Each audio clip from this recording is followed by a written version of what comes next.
Welcome to another Founder Wisdom Pod with Mischa zvegintzov. He is founder of a couple companies. I'm seeing Beloved Media here. I'm seeing that Mischa has been to direct sales, to yoga, and a bunch of things. So lots of topics to cover today. This podcast is brought to you by podpar.com. If you want to start scale, be invited to podcast. Mischa, welcome to the pod. Tell me a bit more about yourself and about what you're up to nowadays. Indeed, Charles. Thank you for having me on your show. Pleasure to be here. Love your microphone. First off, we share the affinity for a Shure microphone, which are amazing. But yeah, a little bit about myself. So really, I'm mid 50s and what I do is I bring old school sales techniques into the new digital marketing landscape. So my history is telemarketing, right? I for for decades pounded the phones, as we like to say. So hand dialing phones to auto dialers to building telemarketing teams to sending out flyer campaigns to then get the phone to ring and all the skills around that. So the follow-up systems in place. A lot of these days, a lot of people miss out on the fact that the fortune is in the follow-up. So it's usually oftentimes not the first contact that creates the sale. It could be the third, fourth, fifth, sixth, or seventh follow-up. Um, and yeah, I had a brief retirement for 4 or 5 or 6 years where I'd burned out in the corporate world and went through divorce, career upheaval, parents dying, all that fun stuff, and made me really reevaluate my life. And I retired temporarily, became a yoga teacher because it afforded me the flexibility to be a stay-at-home dad and focus on my two boys and get them through school, get them graduated through high school and into college. And yeah, so a few years ago, I did that. I achieved that goal and have reemerged into the entrepreneurial and marketing landscape. And so what I like to do now is bring those old school sales techniques. I was even door-to-door sales, did a ton of door-to-door sales and bring those techniques into the digital marketing arena. And one of the things that I love to do now is to teach people how to get onto podcasts so they can increase their impact, their influence, and their income and do things like we are doing right now. Guest speak on a podcast, get your message out there. And then obviously all that content can be repurposed. So I don't know, in 4 minutes or less, there you go.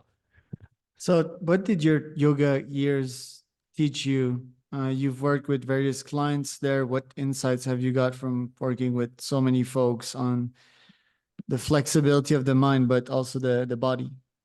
Yoga is such a powerful tool for a rich, impactful life. You know, on the physical side of things, learning how to stretch and move that body in a holistic manner. So many of us entrepreneurs pick a sport, and that sport that we do. So it could be bike riding, cycling, for example, or it could be pickleball is all the rage now, or whatever that sport is that you do, jogging, for example, or you're an Iron Man or an Iron Woman. Yoga helps you move your body in a 360-degree manner, right? Like cyclists are pronated all the time. They're hunched over. Their hips are always rotating forward. Their shoulders are rotating forward. And so yoga helps you open back up, right? Like literally physically. So it really helps keep your body in balance. So as we get older, that is so, so powerful. And of course, the flexibility and then energetically, we hold so much mm, emotion in our bodies. And so yoga is such a powerful tool to release those emotions. I could go on about the physical benefits of it, but I do believe it's the fountain of youth, especially for us older 40-year-olds, older than 40-year-olds. But then there's the whole breathing aspect of yoga, which is so, so powerful. Like, transformed my life learning how to slow down the breathing. And if you take a more physical yoga class where it gets harder and there's tension, but you can control your breathing in those moments, you can bring that out to your business life, to your family life, right? And and and maintain calm in those tense states. So it's such a powerful tool. But go on, like, if you have any questions around any of that. Well, I'm guessing yoga helped you go out and grow out through that difficult life transition. What other tools did you use to keep your sanity while continuing to provide for two growing boys? Yeah, such great questions, Charles. Thank you for asking me them. Really, really started to go deep on meditation as well. Uh, Meditation, along with breathing, is such a powerful tool to release pent up life emotions and not take out. I really learned how to not take out my emotions onto other people, like next leveled that. And I would say my life arc was one of, you know, internalizing emotions and having pent up emotions into my late 20s and 30s, and then finally learning how to let out as many emotions as I was taking in. And then when that divorce happened, when my parents died, when that career upheaval, and then further failed relations happened, it pulled the cork or pulled the top off the bottle, and all these emotions that I had been internalizing, I no longer could hold those in, and I needed a healthy release for those emotions of life. And I can tell you that I dislike the pharmaceutical industry very much, right? It helps a lot of people, but I think as a nation, we overprescribe chemicals to people in mass.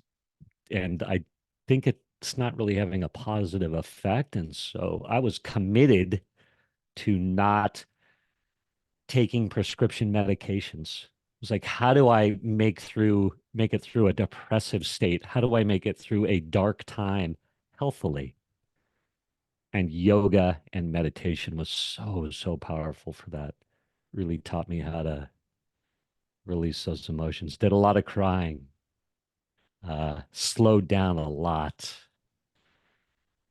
You have any questions around that or want to follow up? Looks like you're raising your desk. I love it. I am. Yeah, it's time to stand. Um, Crying, like, yeah, it seems like I developed a shield myself and can't bring myself to cry and just release like all those emotions. Any tips for that? Like, I found that breath work usually is quite useful for that.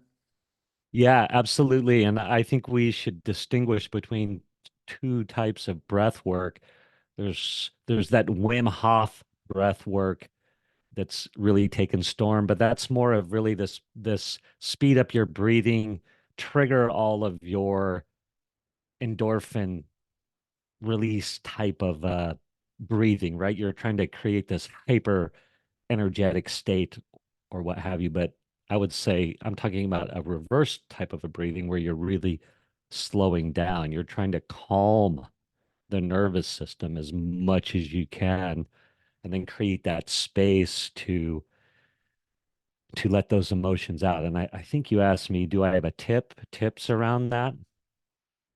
Yeah, so I love prayer and meditation, man. And so I do a lot of prayer. I do a lot of prayer. And I wouldn't say you're typical like prayer maybe as you think of like a Christian style prayer or something like that, but more of like I don't know, healing prayers, things, mantras maybe you would call them. But one of my favorite sayings is pause when agitated or doubtful. So here's a tip for you. When you are agitated or doubtful, anybody listening, right? And that can be with a question in regards to work. It could be in questions in regards to kids, your wife, your husband, your significant other, when you sense that agitation, mindfully pause and then say a little prayer or breathe. And I'm saying prayers to serve. How can I be of service in this situation? I'm trying to shift my mind from one of how can I win? What can I get? How can uh, how can this serve me? To one of, hey, wait, how can I find compassion towards you? How can I serve you? Um, do those does that make sense a little bit, or does that resonate? Right. Prayer. Yeah, or mantra. I'll give you an example of a prayer. A prayer. So I had two what were teenage boys, right? They're now in their 20s. But teenage boys are genetically designed by the universe to have their own opinions and to want to do their own things and to pull away from the family, especially from the male figure. They're genetically designed to perhaps create some conflict, right? And sometimes that conflict can be extreme, sometimes it can be mellow. I mean, there's levels of that. As a father, you know, you can come into circumstances where it's getting tense with a child. So instead of, so, oh, this situation's heightened.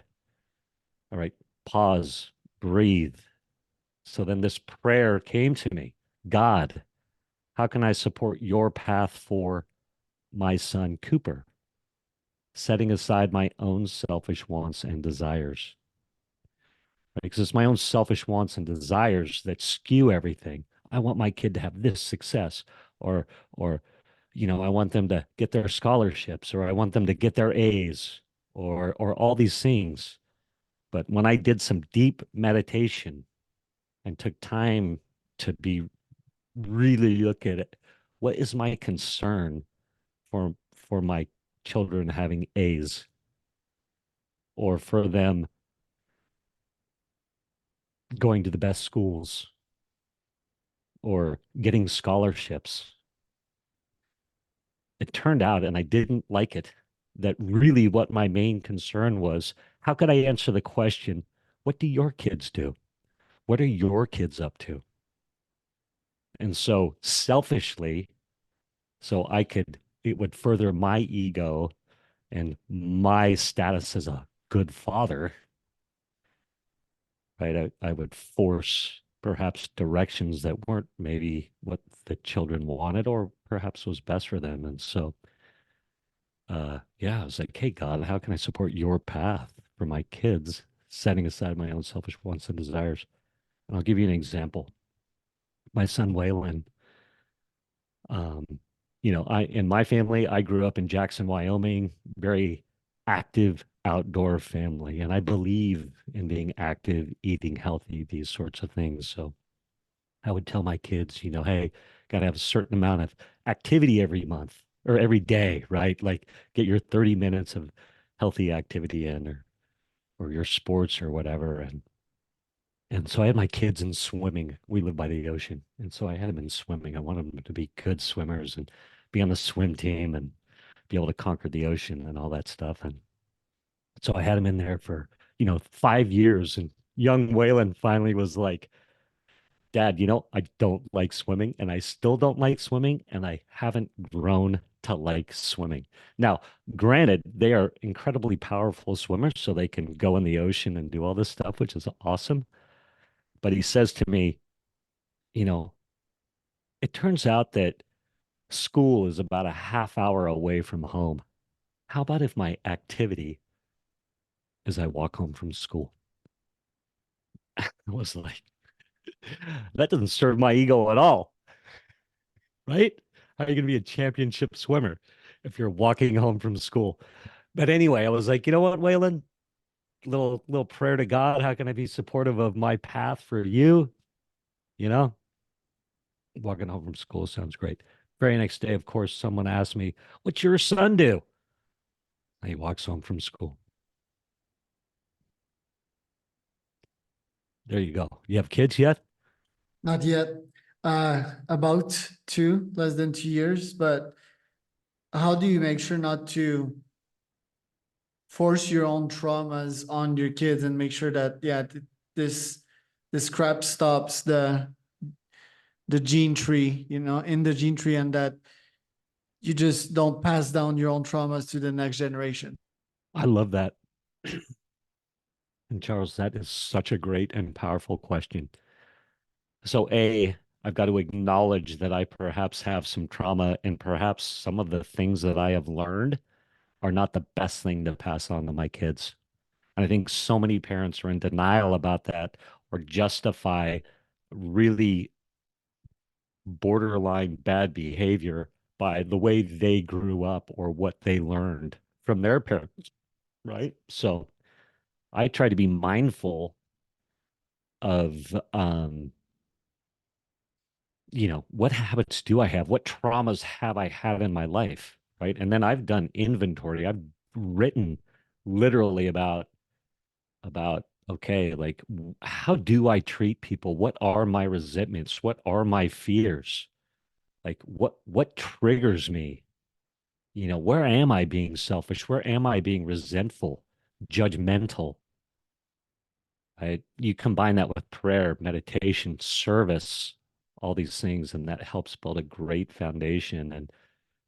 And so hopefully we can learn to shed those emotions, shed those bad habits. And so we have to stay open-minded within that too, right? Um, I'm not sure if I answered your question or kind of bobbed around it, but Well, stay open-minded was mainly your answer, but and I guess you also somewhat answered it through the last one by saying that you just don't push your own emotions on your children through meditations and self-care. I guess you took a career break also, which is bold to say the least, right? A lot of people that would just not stop. What is your tip on not caring about the opinions or the views or the judgments of external society? mm, boy, that's such a great question. A lot of people are going to hear that, and that question is going to go right over their head. And when I say that question won't resonate with them. They're going to lose. They're not even going to be able to acknowledge the fact that they're perpetrating their own opinions, negative ideas, energies onto other people. Right? So again, we got to start at the baseline. Perhaps my thinking isn't the best for everybody. Um, I have a few I don't know what you call them, but a few little what do you say when you take letters and you name a process? What do they call that? But I'll give you do you know what that term is? It's like not a synonym, but it's something like that. Right. Yeah, so I have a few of them. One is CTA. So in sales, we think of that as call to action. And so you could say, hey, this is God's call to action to you. And it's clean thinking and acting. CTA, clean thinking and acting. I want clean thoughts. And when I say clean thoughts, meaning devoid of opinion, uh, of judgment, of I knowing what's right and wrong as much as possible. And this might be counterintuitive for people, but clean thinking and acting. So I want my thinking to be clean, and hopefully my actions will be clean as well. And sometimes the thinking follows the actions, i.e., I take healthy, clean actions and it cleans up my thinking. Sometimes it's I need to start with the thinking and then the clean actions follow, if that makes sense. And then I've got clean. So I want to be centered. I want to be loving. I want to be energized. CL. clean, loving, energized, aligned. I want to be alignment. So it's very important for me to believe that there's something out there guiding me. A lot of people like to call it God. Some people will say the universe. Some people will say, the energy, the ocean, whatever it is. But there's something beyond me uh, to work with or to pull those clean thinking, those thoughts from. So I want to be aligned with that, centered, loving, energized, aligned. And then I want to have non-attachment, or I want to be neutral, try to detach from my expectations on outcomes. And so I'll say this, I don't know what my kids need to go through to get to where they need to be. I don't know what you need to go through, Charles, to get to where you need to be in your life. Like, I don't know the universe's plan for you. So I like to trust that the universe or God or whatever has a plan for my kids. And perhaps it is not what I want. So how can I get neutral and non-attachment? That makes sense. And then I have one final one for you, Apple. So acknowledge, pause, pray, listen, embody. Acknowledge that there's tension, a situation, something. Pause. I talked about that already. Pray. Whatever that means to you. Right? Pray. Again, people will wrap their own dogmatic opinions around when I say pray. But I would just challenge you, yeah, be open to prayer, mantra, whatever it is. Listen, right? What's the universe telling me? What's my God telling me? And then can I embody that, take action on that?